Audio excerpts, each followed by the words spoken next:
Welcome to Chamber Chat. I'm Judy Taylor, President of the Habersham County Chamber of Commerce. Thank you for joining us. My guests today include Sheriff Joey Terrell, the Member of the Month, and Tim Williams with Lodge Montaigne. And my first guest is the Sheriff. Welcome, Sheriff. Good morning. How are you doing? Good. How are you, Judy? Fine. Thank you for being a guest on Chamber Chat. Yes, ma'am. And Joey, the first thing I want to say is thank you for your service. You and your officers put themselves in harm's way every day to protect us. Yes, ma'am. And we do appreciate that. Yes, ma'am. And Joey, every time I turn my TV on, or it seems as if every time I turn my TV on, I hear about some violence against police officers. Have Habersham County officers experienced any of this? Not to the extent we see on TV. You do get... I hope not. No, you get to the point sometimes when you're dealing with individuals, whether they're under the influence of alcohol or drugs or whatever, that they want to get, not necessarily that they have violence towards law enforcement, but they just want to get away. And they'll fight with you and different things like that. But as far as having actual violence towards us, where they come up and try and fight with you or try and shoot you and stuff, no, we really haven't had that. But is most of what you get maybe if they've been stopped for a traffic violation or something like that, and then they get angry? Sometimes, usually when you really have to get in a tussle with somebody is when you're dealing with a domestic or something along those lines.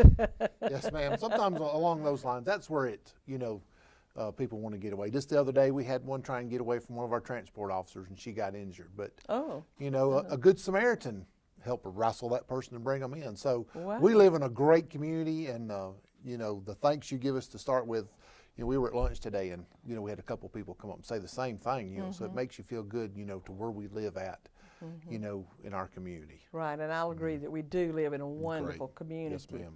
Joey, Habersham County has 7 municipalities, and then the county sheriff's department, and each municipality has its own police department. I don't know if all 7 do or not, but several of them, all 7 do. Several of them do, I know, and some of them just have 1 or maybe 2 policemen. Some just have 1. I think Mount Airy just has 1 right now. I'm not sure. They have 1 full-time and then a couple part-time, but for the most part, just 1. Right. So something I've wondered about is who has jurisdiction when the municipality has its own police force and something happens? Do you go? Do they answer it? Explain that. That's a loaded question. It is. I've wondered about it for a long time. In actuality, if you read state law and you deal with stuff, your sheriff is your primary law enforcement officer agency in the county. Okay. But when your municipalities, such as Carnegie, Clarksville, Demerson, Baldwin, all of our other cities have their own police department, they handle their own calls for service, whether it's a wreck or a burglary or a domestic or whatever. They answer their own calls. Now we will come back them up the same as they come out in the county and answer calls for us and back us up. Sure. So we back each other up on our calls. There's been times when we've been asked to come in and take over an investigation or do an investigation for them if it's too close to the, a city. Such as an employee or a vehicle or something like that's involved. If it's a wreck, you bring in Georgia State Patrol. If it's an investigation where you need an investigator, such as child molestation or something along those lines, we've been asked to come in and help and assist, which we're more than happy. But we've also asked them to come and help us. So there is a hierarchy, but you also don't just come in and take stuff over, because you don't want to step on people's toes, because we all work together, and our officers out there on the streets, they work together really good. So it sounds as if y'all have a very good relationship. Absolutely. That is good. And we don't want the chiefs to get in there and mess everything up. For the guys who do the work. Oh, Joey, tell me about the training of your staff, I guess you'd say deputies or whatever. Do they go through extensive training? I know you don't just pick somebody up off the street who wants to be a police. Here, Judy, have a gun. Go work for us. No, we, you start off with the police academy, which is 11 weeks of training. Do they do that first? Do that first. And then they go through another 18 weeks of training with us called field training. You go with an FTO officer, which is a field training officer. You learn the the ins and out of our court system, because every court system is different. So you learn the ins and outs of that, and you learn the county. And then every year you have to do 20 hours of continuing ed. Ooh, that's a lot. That's just for the state, what they require, which is use of force and firearms qualifications are the two main things involved in that. But we go above and beyond, and we probably do about 50 or 60 hours is what we have our people do. We do firearms twice a year. Where the state only requires your handgun, we require handgun, shotgun, and rifle. So we qualify with each one of those, at least twice a year, sometimes more. The special units will do it more. We do open range where anyone who wants to come out and practice, we can help sharpen skills and stuff. Domestic violence is a big thing. We kind of touched on a little bit, and so we do some training that comes through the Circle of Hope. They provide training for us every year on updated laws, because our legislature, there's always something new coming out, so we stay on top of it. And also being a state accredited agency requires us that we train on critical tasks, one of which is domestic violence. Use Joey, of force. do other areas have as much as we do? It just seems Yes, like, ma'am. so it's national, it's Yes, ma'am. everywhere. Everywhere. If you watch Cops, that stuff that's happening on TV happens right here. Well, Some of it might not be to such a great extent, but it happens right here in Habersham County. right. Well, Joey, we just have I can't believe it, we just have a little bit of time flies, left. don't And I have about a dozen more questions, but one I want you to, we got about a minute left, but I want you to touch on this. I know you work with the school system. You go into the schools and help train the children or the students. Talk to us a little bit about that. We have 4 school resource officers, and we've partnered with the school system. They provide money for 2 of our officers. But we teach a program called CHAMPS, Choosing Healthy Activities and Methods Promoting Safety. It's a Georgia Sheriff's Association program. It kind of took the place of DARE and expanded on that. So we go in and teach, not only drug education, but we talk about internet safety. We talk about, with the younger ones, stranger danger. Oh, yes. So we touch on a whole bunch of different, we even do bicycle safety. Oh. So we try and touch on a myriad of different things to Does teach that our include kids. social media at all? Yes, ma'am, it includes that monster it? social media. Okay. Absolutely. Okay. Well, Joey, our time is up, but thank you again for your service. We appreciate you very much. Thank you for being on Chamber Chat. Yes, ma'am, thank you. And we're going to take a short commercial break, and we will be right back. Please stay with us. Earth's surface is the shoreline of a new ocean. It'll be the greatest adventure ever in human history. We're looking at a red planet. Mars, new episodes, Mondays at 9 on National Geographic.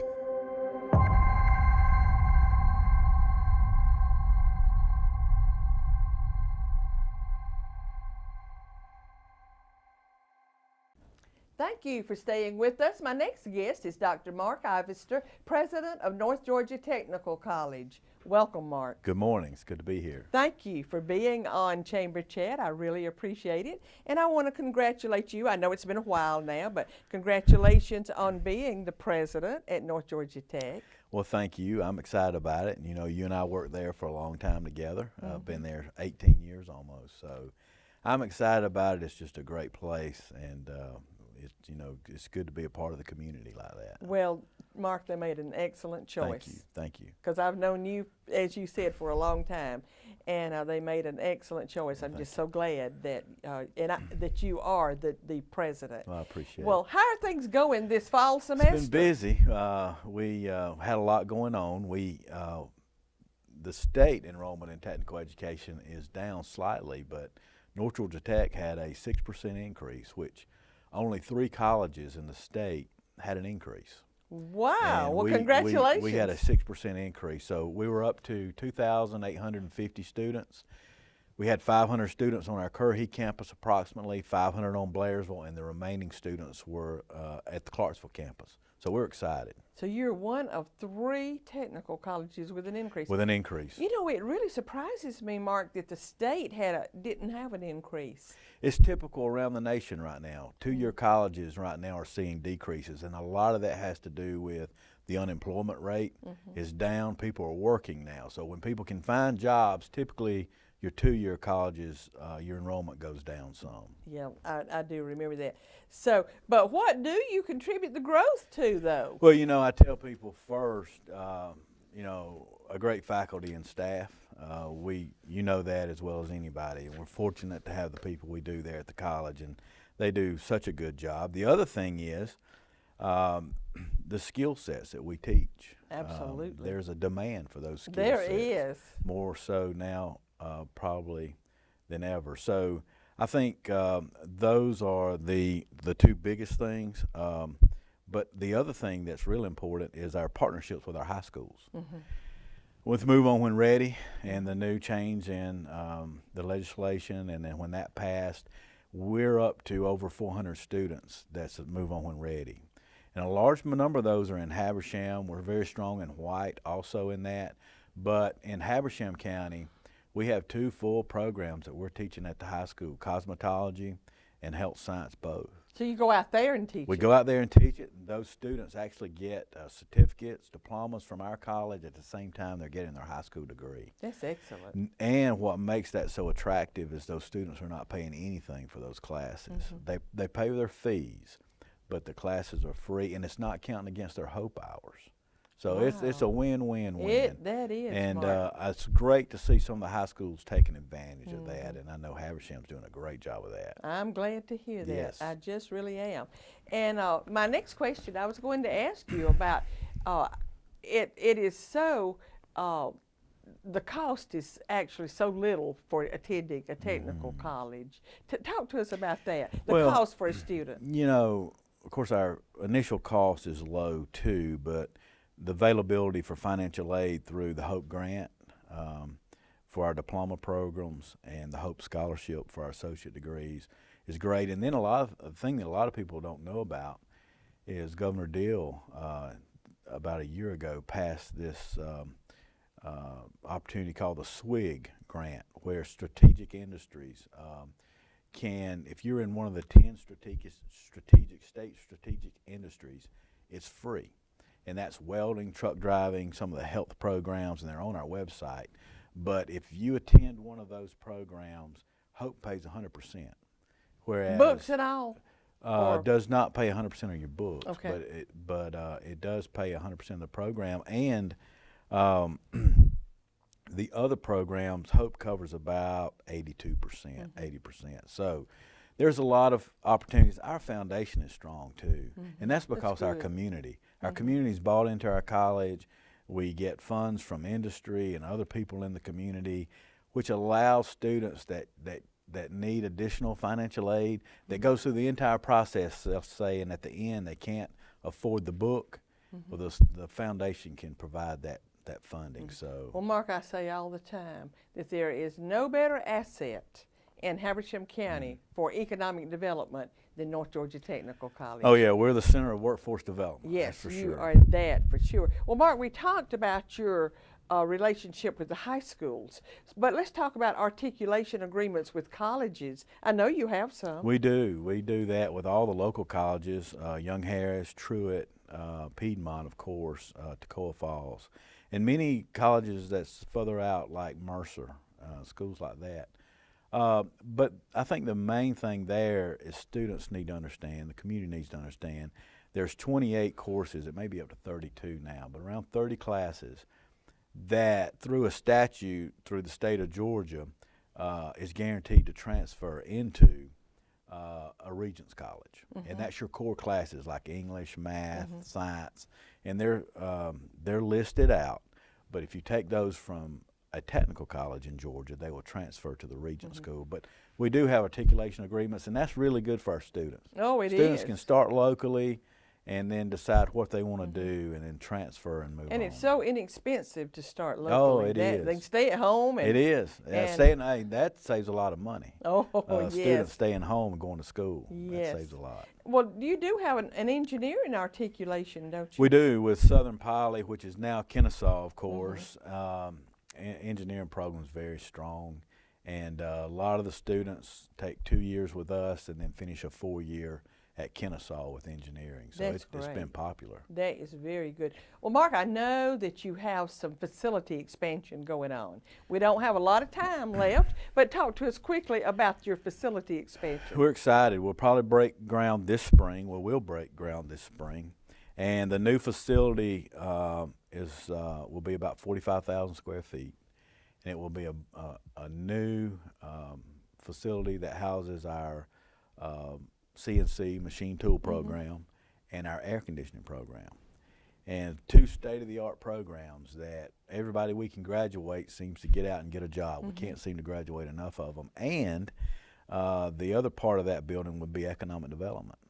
And there'll be a conference center in there. Oh, and, great. We'll have a kitchen, full kitchen, a catering kitchen. So we're excited about bringing that opportunity to our campus. I'm excited for you. The conference center will hold around 250 at round tables, which would hold quite a bit more. Well, I can't wait for the chamber to use it some. Yeah, that'll be great. We'd love to have you. Because you know how we use your facilities anyway. Yes, you do. And what's happened is, and most everybody in the community has used our dining hall.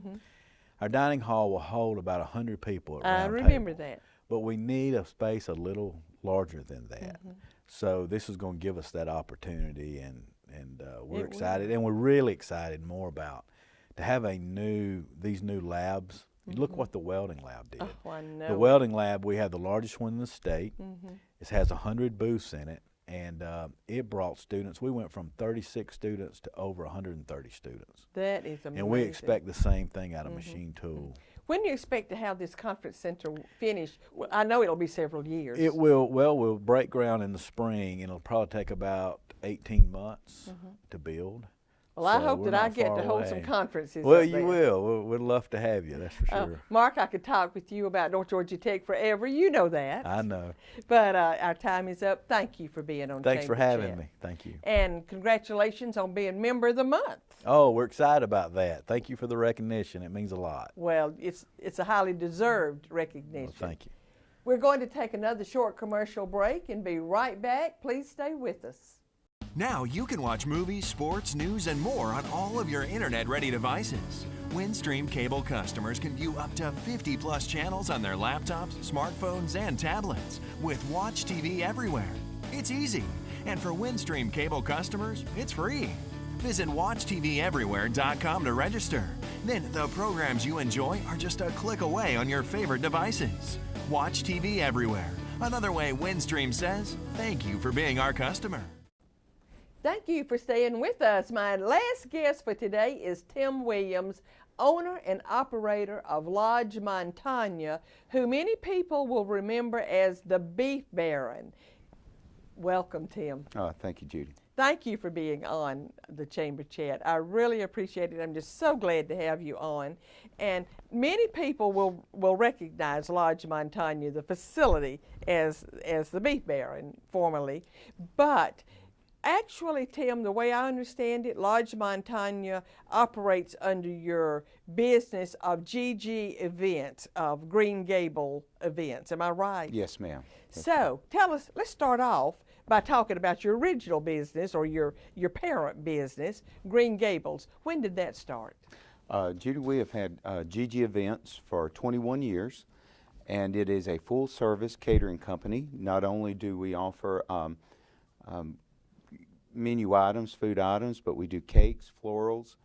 We have a full 5,000 square foot warehouse full of rental items such as tables, chairs, tents, a lot of unique furnishings, a lot of Pinterest items, doing weddings for 21 years. So you can do a wedding not at the event, not at Lodge Montaigne. You can do a wedding anywhere. We can, Judy. That's been our core part of the business for 21 years is the mobility of our trucks and transforming other facilities, homes, you know, private venues, things of that nature, into whatever the bride's desires are. But Lodge Montaigne, we were out there the other night, as you know. You hosted a business after hours. Yes, and Tim, that was wonderful. It was just an awesome business after hours. I don't think I have ever heard so many comments about one. Everybody was just taken with the facility out there. But let's talk about the services that you offer at the lodge now. Yes. It's an event center. Yes, ma'am. It's we call it a venue rustique, just because of the decor is very rustic, but Judy, it's very elegant. It is. This trend of the farm weddings that's we've been involved in for the past 10 years is still moving forward. So my wife and I thought it would be a good idea to play off of that to a certain degree, but still keeping it elegant for when that trend does fade, Judy. But we're a full service event company. There at the lodge, Judy, a bride can lease or just rent the lodge if they choose, or we do an all-inclusive package where we take care from A to Z, every need, every desire a bride has, from doing the catered meal to the event venue for the day, to her florals, her cakes, lodging for the day, Judy, for the groom off-site. We have a bridal suite on the property out back. As you know, Judy, it's a very rustic, rural area down there off of old 441, and but it's a perfect setting for a wedding. We have that open-air wedding chapel. That is the most unique thing. You've got to explain that to our audience. Now, Lodge Montaigne, the beautiful building, you've renovated it. Yes, ma'am. So it is just gorgeous now. Thank you. That, the way I see it, that's for the reception. It is. And they could hold the wedding there, or then I want you to tell about the place in the woods for the wedding. Yes. We cleared out a half an acre of the property that's in the middle of the forest, Judy, leveled it off, did some natural stone walls down there, built a small rustic open-air chapel, and of course the seating to the chapel are vintage church pews. We have stained glass windows that hang from the trees, so it gives the ambiance and the feeling that you're inside of a building, even though you're out in God's surrounding, in the natural setting. But of course, we have all the little Tuscan bistro lights overhead that creates a canopy of just kind of little twinkling lights at night. We actually have an entrance into the forest, Judy. You basically arrive at two working doors, mobile doors that can open and close as the bride arrives, and then you step through those doors to step back outside, Judy. But and we also offer, it's a nice little walk down to the woods, so we offer the service of, you know, golf carts for any elderly guest or any special needs. But for the bride's arrival, we always do. We have a relationship with a lady that's close by, so we offer a horse and carriage arrival for the bride, or if they want to leave the wedding in a horse. Gorgeous photo ops, gorgeous pictures. Yes. That is so interesting, Tim. It is. Now, when I was down there the other night, when I was leaving, when we were down there for business after hours, the lights were on down there, and I could see the little canopy lights down there, the little twinkling lights. And it is just so pretty. Well, now I know your wife helps you with all this. Yes. And Harriet, is that right? Yes, ma'am. Your wife Harriet helps you with this. If a bride wants a wedding consultant, do you all provide consulting services? We do, Judy. We actually have a couple of employees that are full time that serve as a day of consultant. My wife Harriet, she is our executive chef. I didn't quite realize heads that. up the kitchen. I actually am a pastry chef, Judy, so I put my God-given talent to work in doing the wedding cakes. But my wife, from past years, she was involved in a bridal salon before we married. So Harriet's got about 30 years or so experience in the wedding industry. So for, you know, the etiquette and wedding advice, she definitely is So the one to go to. She can help the brides. You know, I remember wondering, well, who walks in next, and who walks in behind this person, Right. and exactly how do you carry it out? And so she can help brides with all of that. Sure can. That is just so interesting. And tell me, Tim, you are an entrepreneur.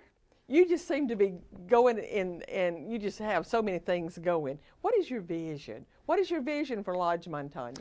Well, our vision for Lodge Montaigne is basically to limit, Judy, our mobility. Of course, we will still do off-premises catering, because again, that's 21 years. That's our business.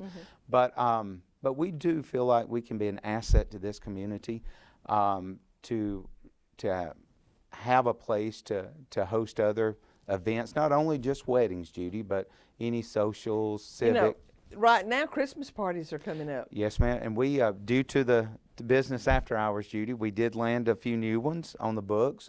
Like you said, people were very impressed.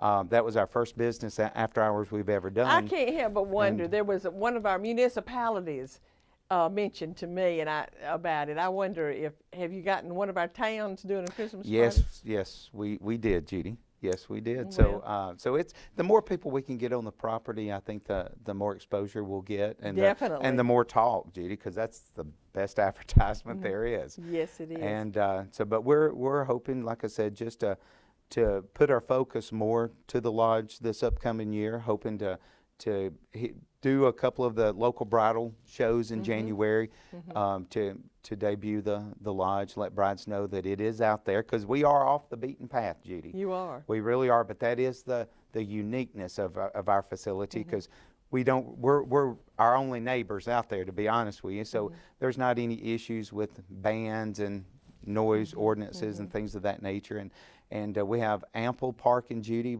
Yes, you do. The facility actually will host 200 people seated dinner. Seated, I know that. And we have a full bar dance area. We do allow the clients to bring in their own beverages, Judy. We do. Or you provide them. Or we can provide them. We do house it with a licensed bartender if they choose. But one good thing about the lodge, Judy, even though we've been in the catering business 21 years, we would love to do it all for every bride, but we do allow outside vendors to come in. The brides can bring in their choice of vendors just as long as they're licensed and permitted. Right, and that's an important part too. Oh, it is. Tim, our time is up, but thank you for being on Chamber Chat. Thank you for what you're doing down there. I really appreciate it. And I always end with a quote, and since this is our Christmas season, I am going to end with a quote about Christmas, and the quote says, "He who has not Christmas in his heart will never find it under a tree." And that is by Roy Smith. Thank you for joining us today, and I wish to all of you a blessed Christmas and a Happy New Year. I'll see you next time.